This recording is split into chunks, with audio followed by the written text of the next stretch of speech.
in the state of Mississippi, in the city of Jackson, talking about Umar Johnson. He's in the building. Peace and Pan-Africanism family. Yeah, man. How you been since you last? I'm doing well. Good, Yes, sir. Good. Yeah, man. You here? What brought you back this time again? Well, the good brother Jeremiah, who you just met, he's the one who brought me here the last time for the march and rally outside the state capitol. Yep. So they decided they wanted to do a part 2 with it. So we back. So that's going to be today, 2 o'clock to 5 o'clock. We want all of Black Mississippi to come on out, brothers and sisters in surrounding states, because what affect one African affects all African people.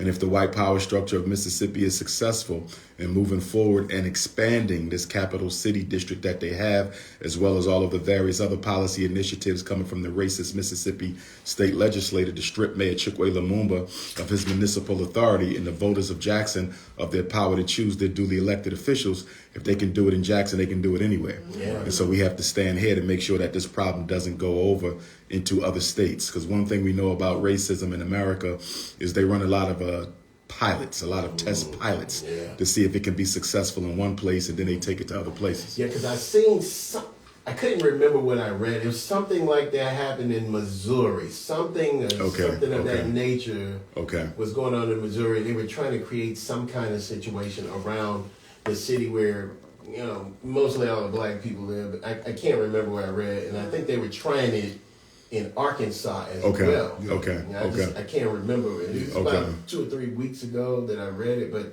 not sure. But yeah, man. So we're free in the land, free in the water. Once again, part 2. Yes, sir. 2 to 5. 429 Mississippi Street. We will be outdoors. Yep. There will be some speakers. Of course, myself will be included in that. Then there'll be a march, and then later on in the evening at 6 to 8, we'll be at the African Art Gallery, 800 Farish Street, Farish, 800 Farish Street. And one of the greatest black cultural shops I've been to, by the way, I have to say that about the African Art Gallery. It's also a bookstore. Yes. A lot of great books in there. A lot of great. I mean, I got a big head, so it's hard for me to find fit a lot of the African kufis. That's right. And when I was here last time, I was able to buy about 5 or 6 of them. Right. And I normally can't do that with this big head. I normally get one, so I got a lot of love for the African Art Gallery. So normally when we go there, we just kind of sit around, politic, talk about different issues and things involving the liberation struggle. Good stuff. And I wanted to let the people know that next weekend I'll be in Memphis. Yeah. There's a big celebration. It's the 55th year since Dr. King was assassinated. And so on Monday night, April the 3rd, which is the exact day that Dr. King delivered his I've Been to the Mountaintop speech. So I'll be keynoting the remembrance of that and the relevance of that. That will be at the Robert L. Church Park. Robert Church Park in Memphis, 4 o'clock, Monday the 3rd. But the night before, on Sunday, April the 2nd, there will be a Black Father's March Gala. That's so Sunday, 6 o'clock, and then Monday, 4 o'clock. And if anybody needs the flyer for that or for today, feel free to text my phone and I'll shoot you the flyer. Just tell me what you're looking for. 215-989-9858, 215-989-9858. Okay, good stuff, man. So you busy. You busy in the communities, in the black communities across states. Yes, sir. Yes, sir. All right. I want to get into the topic you talked about yesterday on YouTube, the multiculturalism. All right. You gave it direct. At the 19th minute mark, I noticed where you said where black people would feel uncomfortable, supposedly in a room full of different races of people. Yes. Okay, could you reiterate that? Because of the low racial self-esteem that we have as a group, and because of the psychological hopelessness that we suffer from as a people, and because of the psychological homelessness that also affects us as a community, whenever we get around non-black people, especially white, but it's true for all groups, we tend to want to play the court jester. Our anxiety and uncomfortability leads us to go out of our way to make everyone else comfortable so they will accept us. So we will say insulting things about ourselves, insulting things about the black community. We'll feed into stereotypes. We'll start acting like a fool or a clown to make all of them comfortable. It's our anxiety, our racial anxiety, being amongst a group of people who you know don't value you and don't want you there.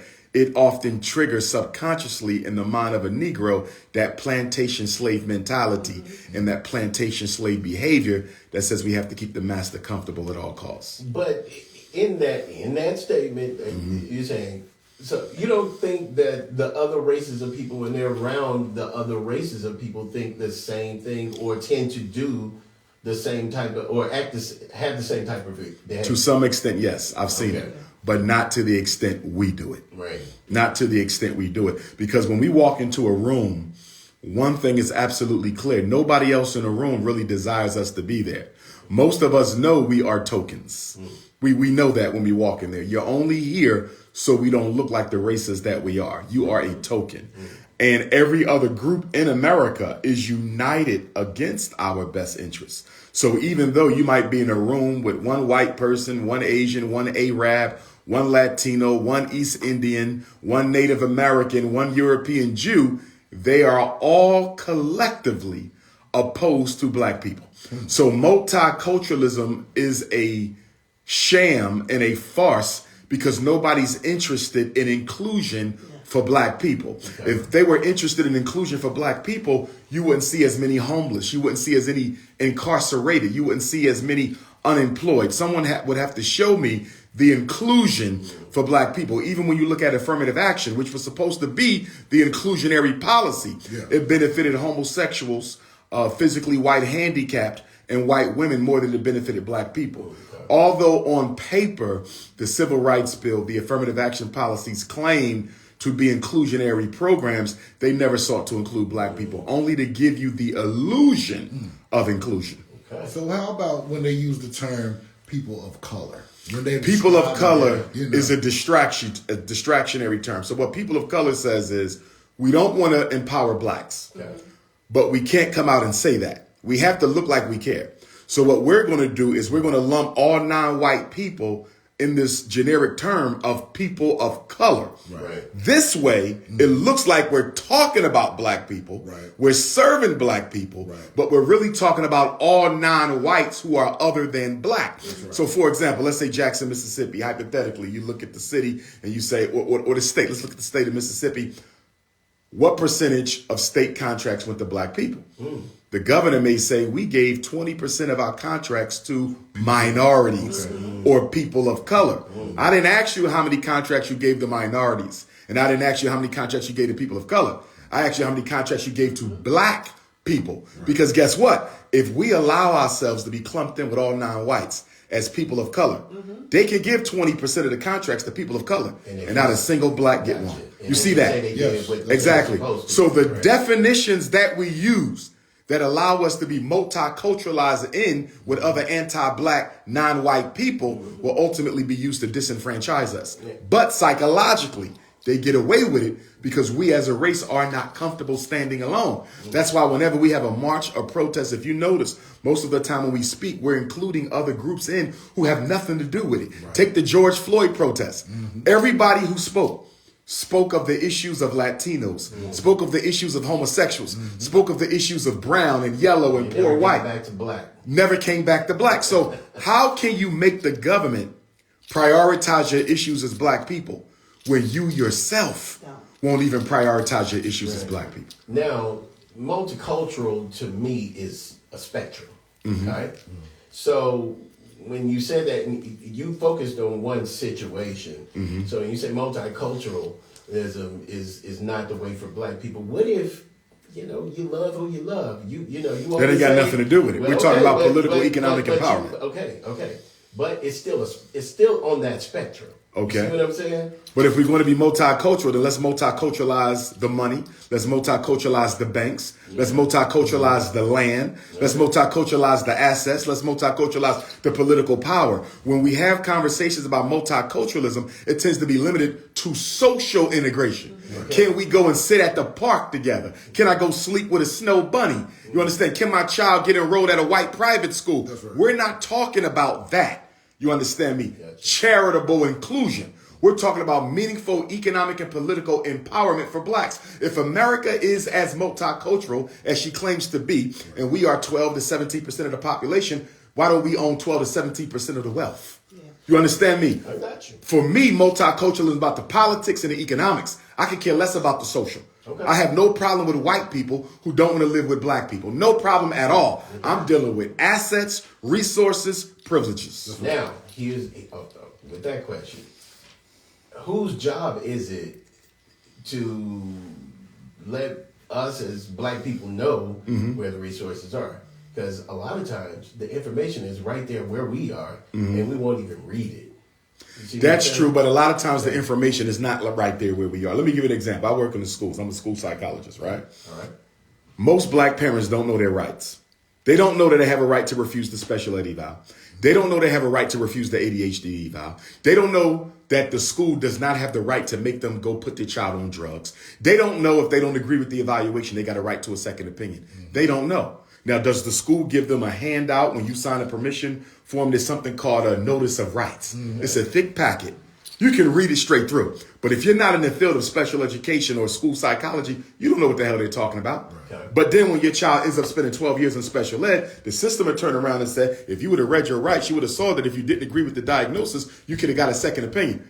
But the way in which y'all explain these rights are not necessarily understandable by lay persons. The power structure works the same way. They'll say it's on paper. It's right there for y'all to see it. But where they put it and how they explain it is done in such a way to still keep you ignorant about what's going on. So we got to be careful about saying the information is there. The information is not presented for black people the way it's presented for white people.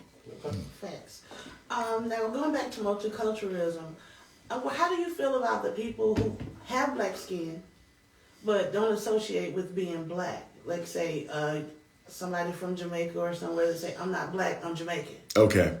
Great question. Well, first of all, you got a lot of American Africans who don't associate with being black.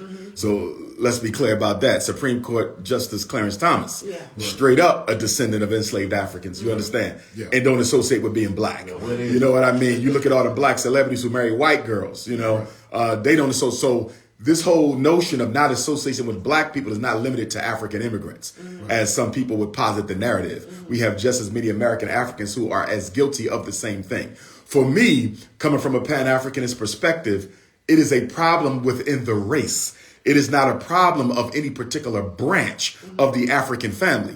In other words, I see the same thing in the Caribbean, where you have African people who don't want to be bothered with African people. I see it in the UK, where you have African people who don't want to be bothered with African people. I see it in Africa. I see it in South America. That is a problem of the race. Why do you think that is? Self-hatred. Nobody wants to be associated with anything they consider to be an object of ridicule. Black people will always be scorned by everybody, even our own people, until we make ourselves an object of respect. And we cannot make ourselves an object of respect by begging white people to solve our problems. White people are never going to solve black people's problems, but they will keep you believing that they will, i.e. the Democratic Party, i.e. the President of the United States, i.e. the Congressional Black Caucus. Hope is a very, very powerful weapon against oppressed people, because oppressed people tend to rely on external intervention more than other folks. And they tend to also be extremely religiously immature. So they're looking for God to help them before they help themselves. They're looking for the government to help them before they help themselves. So if I want to control black people, all I have to do is make them think help is coming. Never deliver the hope. In every election, you're promised that if you just hang in there with us, 4 more years, things will get better. Well, guess what? Average black person life expectancy is probably around the mid-70s, early 80s. You divide that by 4 years of every president, whether you live through maybe 25 presidential elections. So all they have to do is feed you false hope for 25 presidential elections, and the next thing you know, you in the grave. And that's one of the strategies of white supremacy to keep black people from solving their own problems, is by making you think hope change is coming if you just keep hope alive. As Jesse said, keep hope alive. And speaking of Jesse Jackson's 1984 and 1988 presidential campaigns, in retrospect, when I studied Jesse Jackson's, who was the first quote unquote serious black candidate for presidency of the United States, right? Now that I look at it in hindsight, I believe the Democratic Party put Jesse Jackson up to running for president. Yeah. Oh, of course. And the reason why is because the black vote was waning. And they needed someone who could re-energize the black base. So what we're going to do is put Jesse out there. We know he can't win. He know he can't win. But he will energize the black vote. And he will bring them back to the Democratic Party. Right. And after he loses the caucus and the major Democratic candidate is anointed, all those black people who put their hope in Jesse will simply transfer the hope to the new white savior of the Democratic Party. That? I asked this question last time you was here. Like, how do we galvanize blacks to get on one accord to, think it's the same way to get off the plantation from being democratic or anything that, of that nature? Like, what are some of the things we can do to galvanize the people as a whole to give them, incentive or maybe even hope at the same time? Here's the big problem with that, and that's a very good question you asking, my brother. You got a couple issues. Number one, black people approach all of our problems from the perspective of religion. Right. We do not approach our problems from the perspective of political analysis. We are not deep critical thinkers. Right. Our decisions are made on emotions. We shop based on emotion. We marry based on emotion. We vote based on emotion. We kill each other based on emotion. So what you're saying is let's take a logical, critical, intellectual analysis of what's going on with black people. Right. Deep thought and analysis is what we need. Black people don't solve their problems like that. We have been brainwashed by black religion to use our imaginations and our emotions. And that's exactly what the power structure uses to keep us hooked into their agenda. That's the problem. Black people don't want to think. We want to feel good. And anything that makes us feel good will get our loyalty. So what we have to do is we have to separate out black people who are ready to think from black people who are only interested in feeling better. How do you move all of that? I think it's the generation. The younger generation. You know what I'm saying? Because I don't think the younger generation is attached to religion such as our parents and They're not, but they are more attached to multiculturalism than the parents were. Whereas the weakness of the elderly generations is their religious situation, the weakness of the youth is their multiculturalism. So if we look at the 1960s and compare that to the black college campus today, if you went to the college campus in the 1960s, black or white, Stokely, Panthers, SNCC, Core, right? Active. It was all about black issues. Right.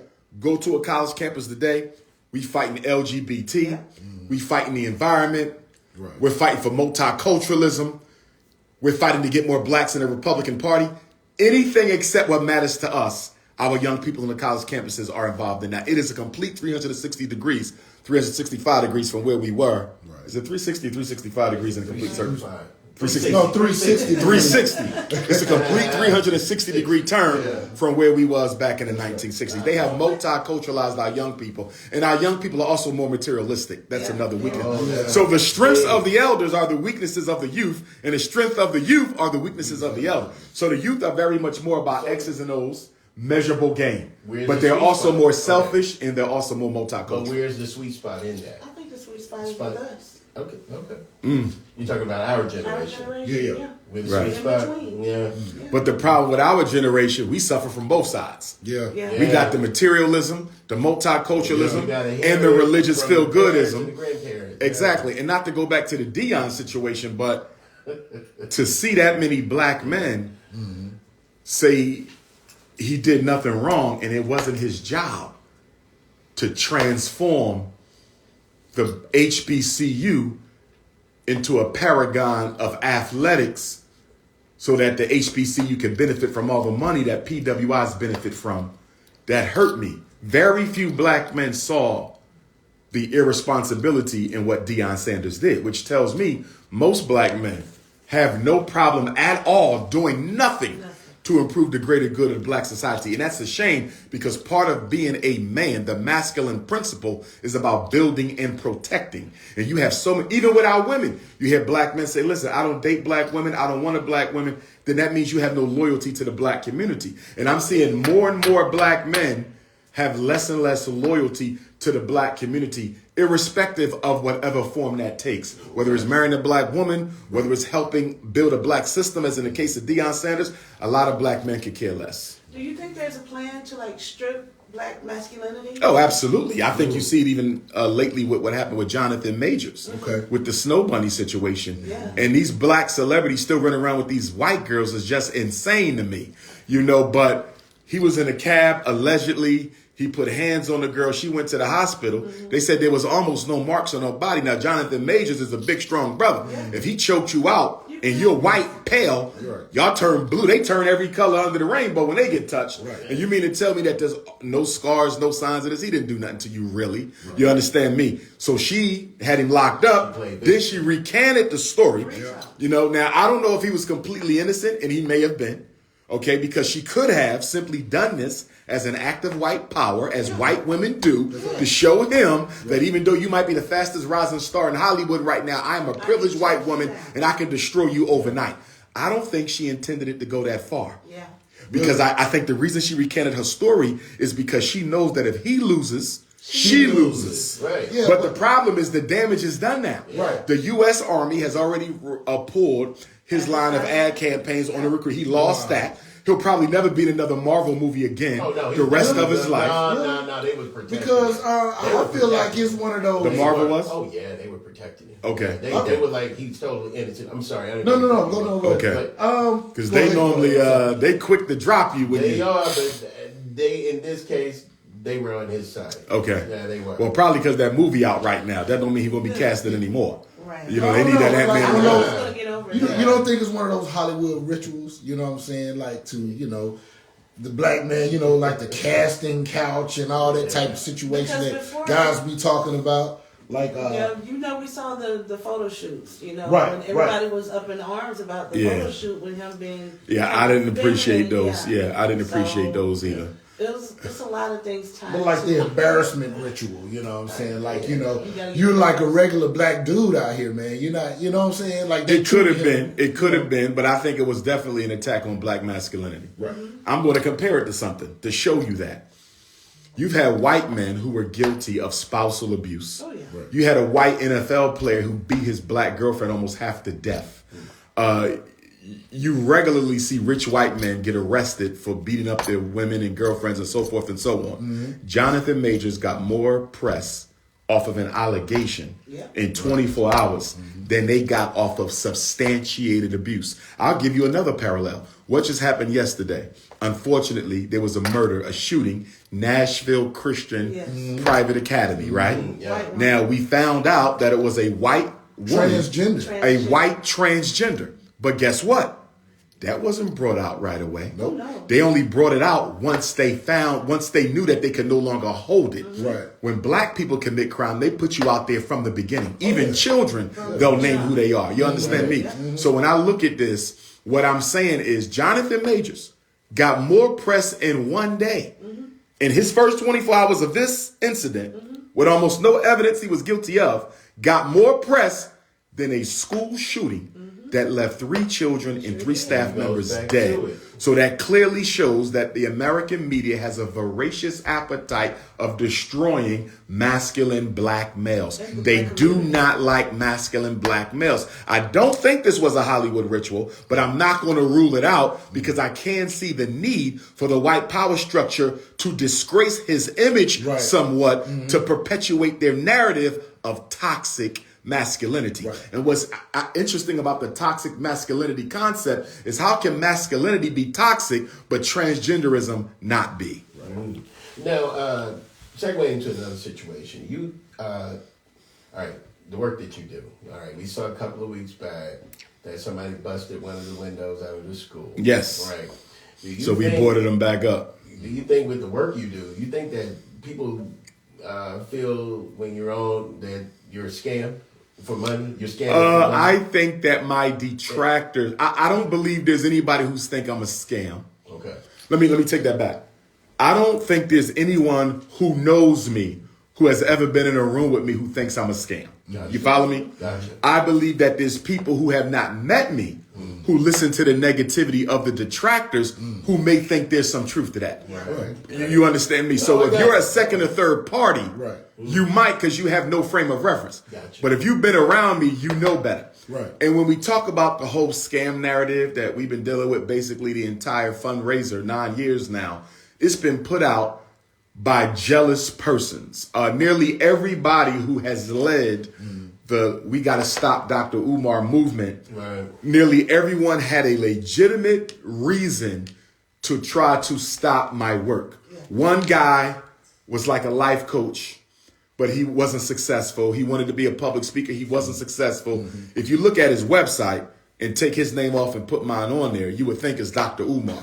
And he's one of the leaders. So it was clear to me the reason you're jealous is you actually wanted to be me. You understand? If I go to the conscious community, a lot of them guys, they wanted to be me. You understand the popularity, the success, the education, the credentials, the oratorical skill, the DNA. You understand? The most traveled scholar of the century. If you look at what I've done, there's nobody alive who has the resume.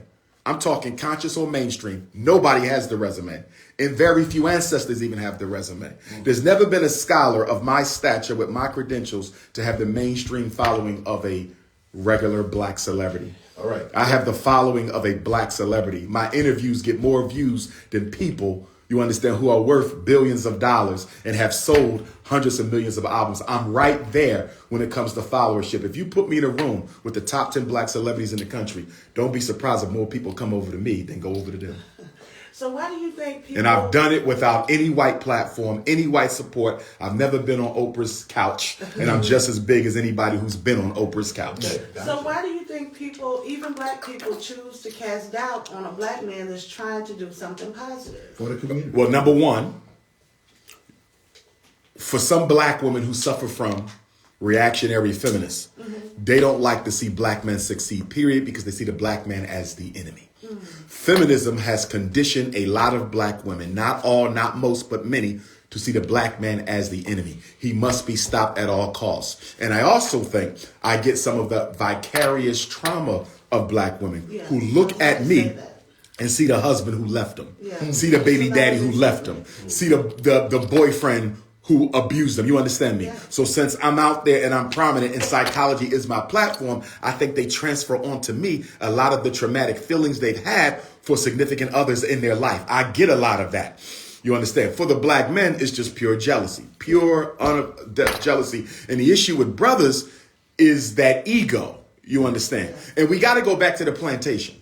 Because one of the things that the plantation bred into African people's collective consciousness is this belief that only one of you can succeed at a time. See, on the plantation, the manumission laws, you let one slave go a year.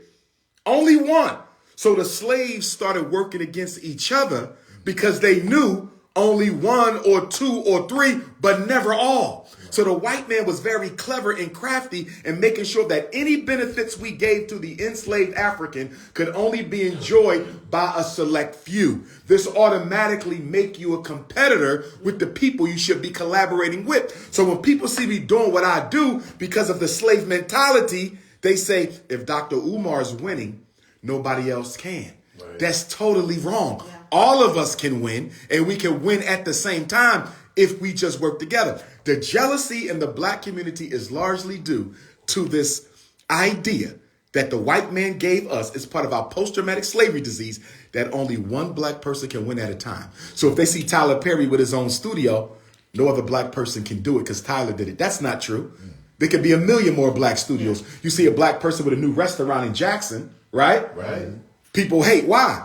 Because they did it first, so nobody else can do it. But there's 100 white restaurants. There's 100 white movie studios. There's a dozen white airlines. Why is it with every other group, there can be multiple people succeeding in the same sphere of life? But with black people, we've been conditioned to believe that only one can make it. And the one who's making it is the reason you can't. That's what they taught us to believe. That is the basis of Negro jealousy. When do you think the disconnect came? Because it wasn't like that in the 40s, 50s, 60s. Black people were sticking together. Integration destroyed us. Now, let me say this. I'm sick and tired of people blaming Dr. King for integration. No. First of all, the military integrated before Dr. King's movement ever took place. Public school integrated before Dr. King's movement ever took place. The only thing Dr. King integrated in his lifetime was public accommodations, restaurants, Greyhound, buses, hotels. That's it. Right. All other integration came before King and after his death. Black people got integrated because we wanted to be accepted by white people. Dr. King had nothing to do with it. What's stopping us right now in Mississippi? What's stopping us from buying 300 acres somewhere in Mississippi, leaving white society completely and building our own reality? What's stopping us in Pennsylvania from pulling out of Pittsburgh, pulling out of Philly, pulling out of Harrisburg? Fear and love of white people. Black people do not want to admit we have a deep-seated psychopathological need for white proximity because we need white validation. We don't feel right without white people around us. I asked you the last time, I said, is there a cure? From the way you're talking, it doesn't even seem like there is a cure if you raise the children in the right mindset. There's an African proverb that says, every time you see a new baby born, that's a message from God. He's not given up yet. The problem with us is we socialize the children the same way we were socialized. So how is there going to be a different mindset when we're not deliberately controlling the educational and socialization process of black children? We are letting Negroes be born while we claim to be against Negroism. Change the way you raise the children or we will stay this way forever. Look at what Mao Zedong did in China. It only took him a generation. In 20 years, he took the Chinese from being almost nothing in the eyes of the world to now being the economic superpower of the planet Earth. Mao Zedong said, listen, we're not going to compete with America, France, Belgium, Germany. We're not going to compete with England. We're going to send our children all across the world, and y'all going to study and master what everybody doing. We're not going to compete.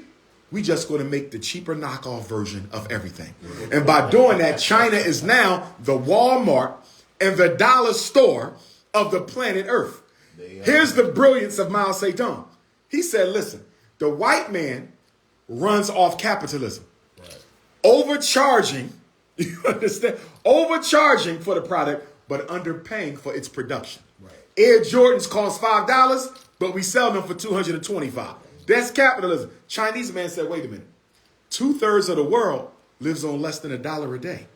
So if 2/3 of the world lives on less than $1 a day, the white man's capitalism can never rule the earth unless he does so by force, which is what he did. So the Chinese said, what we're going to do, we're going to cater to the poor. And so now when you go to Africa, when you go to Asia, when you go to Central and South America, the Caribbean, you see Chinese imports, because they are catering to the people who live on less than $1 a day. And so here's the question that the white man has. This is his problem.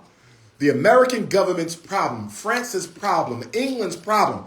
How do you take the world off of the Chinese man's breast and umbilical cord when you're not willing to sell merchandise as cheaply as the Chinese do? The Chinese has basically made their economy almost, what's the word when you say when you can't get rid of it? It's unalienable. It's undestructible. You understand me? Because no matter how much you say America can do this for you. It's infinite. Exactly. No matter how much you say America can do this for you, I can buy almost anything that comes in off the Chinese boat. The quality won't be good. The food might actually cause cancer. We know the quality not good. You understand me? They told me in Jamaica that the Chinese come and lay their streets and roads down, and then they say within a year they're rolling up like a fruit roll-up. So we know the Chinese don't do quality, but they do make the products affordable. And that's why America can't do nothing with China. What's your opinion on crack era versus indispensable opioid? Was the word. Indispensable. Okay. What's your opinion on the crack versus opioid era? Well, the thing with that is when they demonized and criminalized crack back in the 80s, they decided to treat black addicts as criminals. It was a criminal justice approach, not a mental health approach. With these white opioid addicts, it is the exact opposite. it's mental. They are treated as a mental health crisis. Open air opioid use. You ain't never seen no open air crack use. You understand? That's the whole purpose of the crack house. You had to hide it. You had to get off the street and smoke. Yeah. The opioids, they don't need an opioid house.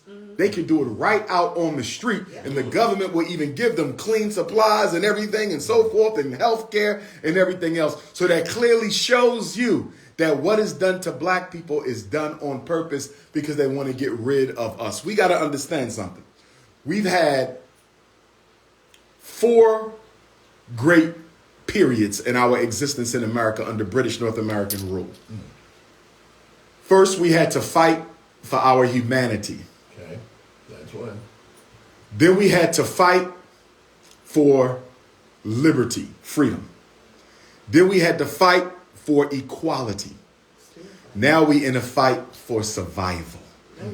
In many ways, you could consider this fight the most dangerous of them all because never before were they interested in getting rid of you. They just needed to control you because they needed you. Right. But now they got so many non-blacks, so many Mexicans and Afghans and Ukrainians. Black people are no longer necessary in order for the American empire to thrive. And that's dangerous because what do we know of every conqueror, every dictator? Whenever they have a people that they no longer need, they come up with a campaign of extermination, which we are already under. But it's going to intensify in the next decade. Now, I noticed after George Floyd, the incident and everything, all the beatings and the killings that the black people have had, now, after that, it became the Chinese people were getting beat on the streets. Yeah. You know, the Chinese are getting beat on the street. We need to pass this bill. Anti-Asian hate. Yeah, we need to pass this bill. You know, and how is it so easy for them to get bills passed, you know, to protect them? Because they are not a threat. But not us. They are not a threat. First of all, white people are losing their numbers. 50% of the United States are reporting a higher death rate for Caucasians than birth rate. That's why their numbers are shrinking, okay? They're genetically recessive. They're going to have those problems. This is one of the reasons why Thomas Jefferson and George Washington had so many babies with their black African female slaves, because Martha Washington and the Jefferson wife, they couldn't keep them babies. They kept losing them.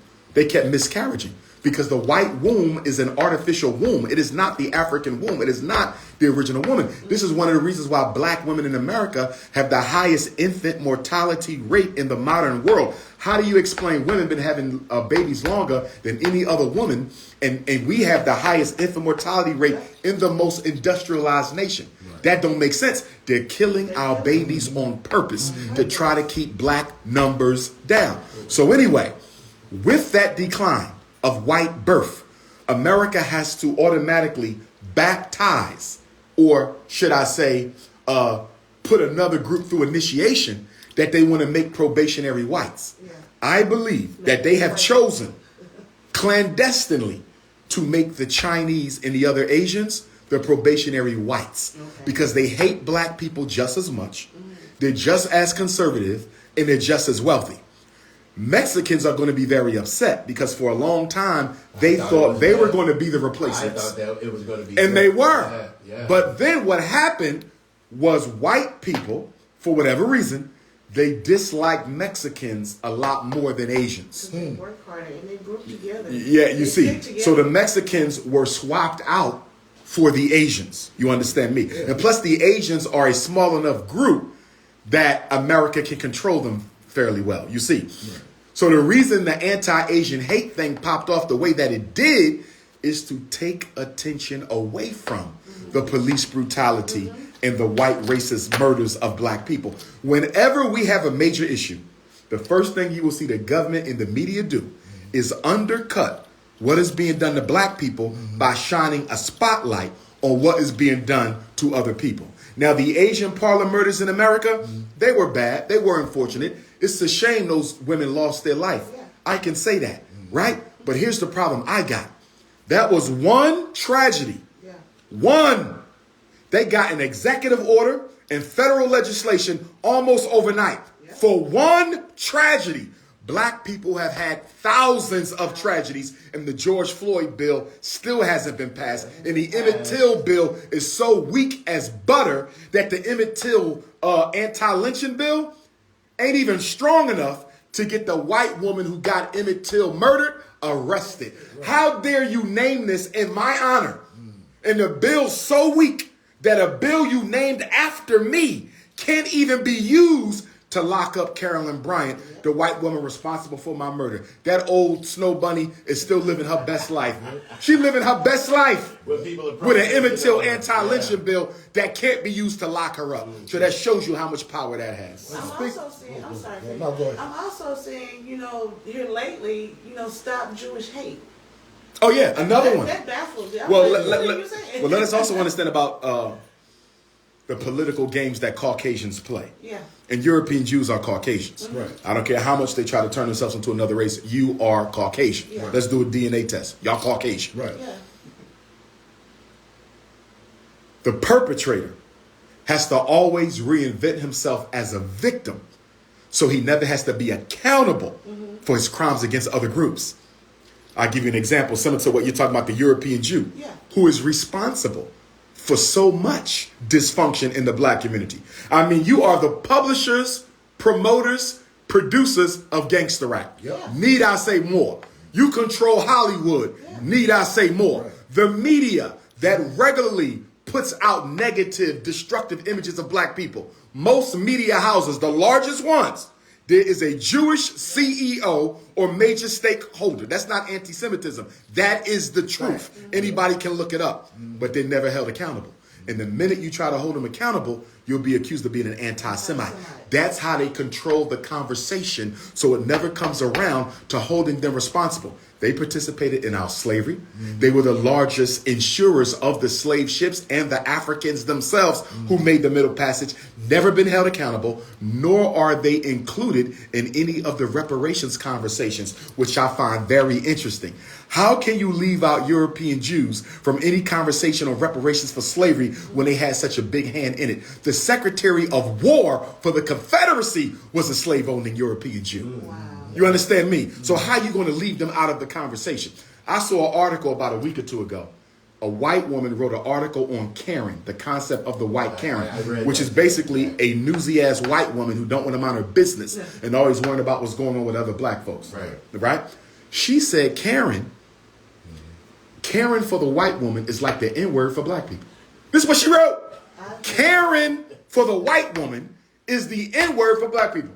Really? But shouldn't they be offended though? Why? No. What is offensive about the word Karen? That's a name. Right. And you got white women named Karen. So if it's that offensive. When I say offended, I mean shouldn't they be conscious of the shit that they do? Oh, absolutely. You see what I'm saying? Absolutely. So when you put a stigma on them, it should give them some conscience. I agree. Of the dumb shit that they do every now and then. I agree. Yeah. But remember, the perpetrator has to be rebranded as a victim. So what we're going to do is we're going to say it to call me Karen is to call me the N-word. So I'm going to force you to stop using the word Karen, because if you use it, I'm going to turn you into a sexist against white women. It's just like the black people who don't agree with transgenderism. The whole situation with Dwayne Wade's child. I completely disagree with that. That is ridiculous. He's not old enough to buy a gun. He's not old enough to vote. Right. You understand? He ain't old enough to drink, but he's old enough to decide he want to spend the rest of his life as a woman. And if you say, I don't think that's right, I'm not wishing no harm or no hurt, it's a child. I don't think that's right. But they will rebrand you as a, what's the word when you're anti-LGBT? You are a... Transphobia? Transphobic. They will brand you as transphobic if you say that this child has no business making this decision as a child. You understand me? So basically, any black person with an opinion against the various campaigns that the white power structure is carrying out to destroy us as a people will be castigated and branded as a hater. You understand me? And basically, a domestic terrorist is what they will make you into. You can't say Jews or LGBTQ, and then once you do that, it's an offensive. And this is the thing for me. Those are the two most protected groups in the country. Last time I heard, last time I know, Judaism is a religion. It is. So how are they able to seem like a whole race? Because they colonized it. It's just like when a white man came to America, took the country, he called himself an American. No, you came from Europe. Right. But I colonized it. Okay. Just like they colonized Christianity. Gotcha. Just like they colonized black music. You understand? Right. It's so easy to take over anything black because we want to be accepted by everybody. Right. And that right there is the central thesis of why black people cannot evolve, because we're still looking for acceptance from other groups. Right. Nobody cares about whether we accept them, but we want their approval and their validation. That's why we can't get nothing done. Do you think we're like children still stuck in toddlerism, where we still need our mother and father to cuddle us and hold us? You can look at slavery as a process of arrested development that stopped the black man and woman from fully evolving into adult thinking men and women. Even now, we solve our problems using emotion. That's childlike. We spend our money on the things we want and we beg the government for the things we need. That's childlike. We are very infantile. We are very infantile when it comes. Look at us. We own almost nothing with a $2 trillion budget. We have a $2 trillion budget and don't own no institutions, not a single black Wall Street in the country. Do you think some of the things that, like going back to the Karen situation, do you think that they want to ban that term? Because for me, it's just, they be mad because they can't say nigga. Well, actually, they do say it. At least the public school teachers, they say it all the time and never get fired. You know what I mean? I was just in Terre Haute, Indiana, speaking last Thursday for the first time. And they had a situation there where I believe the football coach used the N-word, allegedly. And the principal knew about it and didn't do nothing about it. And guess what their punishment was? What? For using the N-word in front of students. 3 days suspension without pay. Not even a week. Wow. Now let's flip that over. Let's say a black coach called a European Jew or an LGBT student a derogatory term. Yeah. His ass would have been fired. But because you only offended black people, 3 days without pay. But I blame us for that. Because one thing we don't do that we used to do in the age of Dr. King, we were known as a people for showing up and showing out. Yeah, we don't do that no more. Right. Back then, you do something against a black person, you got 20,000 blacks. And when you lock them up, another wave is coming. You couldn't stop it. So the government said, listen, we just got to change the rules because they are disrupting society with their aggressive protesting. See, we will protest in a peaceful way. It doesn't change now. They showing up to stop that business from conducting any more business until you address this situation. Black people got to start doing that again. You're not going to change this with voting in legislation. It has to be black people power, and it needs to be uncompromising, unapologetically black people power. But what do you say to the people? We got to show people we're not afraid. Who think voting, you got the elders who think voting is the way. That's because you're talking about a generation who never thought they would get the right to vote, and during whose time voting was one of the best ways to achieve political economic equality. It's not no more. Because every time you get something that should be the solution, the white man moves the goalposts. So now, since Negroes have the right to vote, voting will no longer matter the way it used to. You understand? So now all we're going to do is finance the campaign. So whoever win, we going to own them anyway. So it don't matter if the black people vote because they don't own the candidates. We own the candidates. And that's the problem that we got. Voting means nothing unless you own that candidate. We don't choose them. We let the white power structure choose them, and then we go and vote for them. Well, if the government chose Barack Obama, if the Democratic Party chose Obama, if they chose Biden, if they chose Kamala, that means they own them. Whether you vote for them or not, they're never going to be loyal to you. We have to start financing our liberation. We're the only people who do not use our money to finance our liberation. You can't name one campaign in Black America right now where we are using our own money to improve our reality. You can't name one. Well, I disagree. I see Dame Dash doing things. Like what? Be specific with me. I see him doing his own sneaker line. That has nothing to do with political economic liberation. But you said not doing their own thing. No. Not. Let me clarify. Okay. Not doing anything relevant Okay. Selling sneakers is not relevant. Well, he does have a film production. I'm not knocking him. I'm not relevant. making his. No, it's not. Okay. Let me give you what's relevant: miseducation, mass incarceration, gentrification, police brutality and genocide, and access to wealth. Tyler Perry's studio and Dame Jazz studio is not affecting any of those major problems. Now let's look at the institutions that we need. It's the exact opposite: schools, banks, hospitals, supermarkets, manufacturing, and distribution. I do think that Dame does have a school. I think. Well, I don't want to make this specific about Dame Dash because I respect him. Right. So we're just saying. But you got people like that. That are trying to do some things, with some. But I want you to give me somebody, because this is like the conversation me and Charlamagne had on the Breakfast Club. All right. He couldn't answer it, and I want you to see if you can answer it, and you won't be able to because there's no answer. Name me the black celebrity attacking one of the major 5 problems I mentioned or building one of the main 5 institutions I just mentioned. That's the stuff that matters. You got it. Not sneakers and movies. Okay. Right. You follow what I'm saying? I got you. So, Dr. Umar, have you heard the story about a Mississippi man by the name of Rasheem Carter? Is that the brother who was beheaded? No. Well, actually, his body was found back in November. Okay. And they didn't know really what was wrong, but he had called his mom and told him that a bunch of white men were. Yes. Yeah, for a couple of days, and he had to walk, and then they finally found him. Mm-hmm. Is he the one who was beheaded, though? I don't know if he was beheaded. Somebody was beheaded. They describe it as a beheading, but when you look at the skeletal remains, it looked like they sawed a perfect top part of his head, scalped him or something like that. And you have to have some type of instrument or something to do it, because it didn't seem like it seemed like something that was in a lab. Yeah. Like they took his body to a lab, they sawed his head, the top part of his head off, just looking at the skeletal remains. And the Smith County Sheriff's Department said there was no foul play involved. Is this Mississippi? Yes. Now, Smith County, how far from where we at? 35. Not that far. No, it's not that far. Wow. That is sad. Yeah. That is. So what's the state of the investigation right now?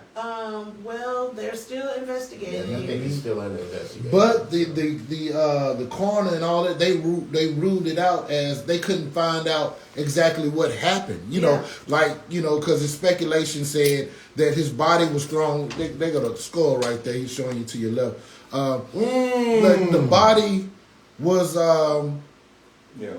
they got like the skeletal remains. Done. Yeah, that's what it seemed like. Separate from his spine. They found his head in one part and his body in another part. And he was working with these guys, He was like, he had literally went to work and then disappeared. I have a deeper suspicion. Right. Looking at how professionally done that was, yes, I would like to know a little bit more about his medical history to make sure this was not some sort of organ trafficking. Right. Or some sort of bioweapons research. Yeah. I wonder if he was unique in any way. You understand me? Kind of along the line of Henrietta Lacks. Yeah. Wow. But why did they have to be so careful with how they took his top off? You follow what I'm saying? Yeah. This story is not getting a whole lot of media attention. That's what they talk about it every once in a while, but the media attention that it should be getting, it's not getting at all. Wow. And then it's because it's a black man, of course, but that town, is that like a mostly black town? No. Or white? No, it's very small, very small, white. but it's that particular, because it was Taylorsville. Yeah. Taylorsville is very small and it's majority white. Yeah. But outside, because you got Laurel. Okay. Laurel is majority black. Yeah. Okay. You know what I'm saying? Outside. So because I know he went to the police. History of being racist. Oh yeah, of course. Yeah. Absolutely. Because I know he went to the police and he asked the police to give him a ride to the hotel or something like that. They wouldn't do it. They told him he had to go. He couldn't hang around. Right. I think they was in on it. I think that might be deeper than just a hate crime. It's definitely a hate crime. It's a hate crime. But I think there's something medical with that situation. something Organ-based or something. The way that was professional. Right. Ain't no drunk-ass white boys on the side of the street doing that. He was saying that he was having discrepancy with his boss at the job because he was working one of those welder jobs. He's actually from Fayette, Fayette, Mississippi, which is way far. So he came into town just for work as a welder job for what's the name of the company? I don't know the name. But anyway, it's a major company for construction, different things of that nature. And he said he had problems with his boss. And then he was also saying the people that was following him, they might have been people from his job. Yeah. You know I believe it. Yeah. I believe it, but I'm still not clear on the way they saw this skull though. Nobody right. is. Somebody wanted a black brain or something. Pineal gland. I'm not. Right. Eyes. I'm not sold on that. Right. Yeah. Because what I do know when it comes to the organ harvesting market, it's a very lucrative one. Yes, it is. You understand me? Every body part is involved. So even in the research of it, if it's not just an outright, transplant. Right. And I just think it's a little bit more to this story. Okay. Yeah. Well, go ahead. I'm sorry. Well, I and mean, also there's another story, where two young black men were at home and the Rankin County Police Department busted them, say on a drug raid. One of them ended up getting a gun pulled on him, shot in the head. The officers put a gun in his mouth. All these things. That's Mississippi too? This is Brandon. This is Rankin County. When did that happen? The end of last year. Yeah, something like Okay, that. Yeah. okay. Yeah. And so now they're saying that there was no video footage, which there was supposed to be body cam footage. They're saying there's no body cam footage, but they don't know really what happened. So I'm wondering how they're going to figure this out. As far as the black man, it's going to be their word against the officers at the end of the day. Okay. Yeah. Wow. I'm going to say this, and I say it very responsibly too. If you look at our history, from the Deacons to Defense, which operated down here, to the Panthers, the Garvey Legion. Every time we had issues with racism, brutal, aggressive, violent racism, we had to face it toe to toe. Yeah. And I believe the only way this stops, we will have to go to war with it. You follow me? That's the police and everything. This does not stop. It only gets worse until black men decide we have had enough. I'm going to tell you the future right now. The only way this backs off, there's going to have to be a clash of the groups, police versus black America, white America versus black America. There has to be mass casualty on both sides. If it's mass casualty on black side, nothing changes. It has to be mass casualty on both sides. I wish it wasn't this way, but history shows us. There needs to be bloodshed too. It's gonna have to. Can you show me how? The situation. Have you ever seen a situation in human history where one group is being violently oppressed by another, where they were able to at least repel some of that violence without enacting some of their own? You follow me? It's never happened. The whole purpose of war is to stop you from exploiting me. That's the whole purpose of war. So if you can solve this without war, why have we had wars? Why do we still have wars? Because there's always a group who wants to do something to another group selfishly, who isn't interested in hearing petitions about how this is just wrong. You follow me? You have to put hands on people to teach them how to respect you. Black people haven't done that in quite a long time. Not since the Panther. The Panthers were the last group systemically to put hands on white people for mistreating black people. That's deep. Now, let everybody know where you're going to be at once again today, sir. Yes, indeed. It's going down today. Shout out to Black Mississippi. The Prince of Pan-Africanism is back. Please join me at the state legislature outside today from 2 o'clock until 5 o'clock. March and rally, free to land, free to water, right here in Jackson, Mississippi. We will be organizing at 429 Mississippi Street. That is 429 Mississippi Street today, 2 o'clock until 5 o'clock, free to land, free to water. And this evening from 6 p.m. until 8, we will be at the African Art Gallery. Come get you some cultural clothing. Come get you some jewelry. Come get you some books. Come get you some knowledge. But we will be there fellowshipping, networking, talking, conversating, most of all strategizing and planning in the African Art Gallery from 6 to 8. And that is 800 Farish Street, Farish. And if you want the flyer, you can text Dr. Umar at 215-989-9858, 215-989-9858. And let me also remind everybody that this weekend. So I'll go home tomorrow and I'll be right back this weekend. Memphis, Tennessee, we have the Black Fathers March Gala, 6 o'clock. Is open to men, women, elders, everybody. That's 6 o'clock tomorrow. 6 o'clock Sunday, April the 2nd in Memphis, Tennessee. The gala, I will be there. I will be speaking. And then the next day, which is the main event, April the 3rd, the 55th anniversary of Dr. King's last speech I've been to the mountaintop speech, and Dr. Umar has been chosen to honor Dr. King and that moment in our history. And that will be at the Robert Church Park, Bill Street, Robert Church Park on Bill Street, 4 p.m. And that is on Monday, April the 3rd. All right, man. Words of encouragement. Throw out that social so everybody can follow you once again. Yes, indeed. And don't forget, hit the Cash App for the Frederick Douglass Marcus Garvey Academy. Just to give everybody a quick update, when I get back home tomorrow, Thursday, I have to go to the school. The HVAC company has one piece they need to install. Once they install that one piece, we should be good with the HVAC, get it inspected. And at that time, I'm looking for the city to give us our certificate of occupancy. Okay, we still got to beautify the school, cover up the holes that the plumbers and electricians had to go through, clean the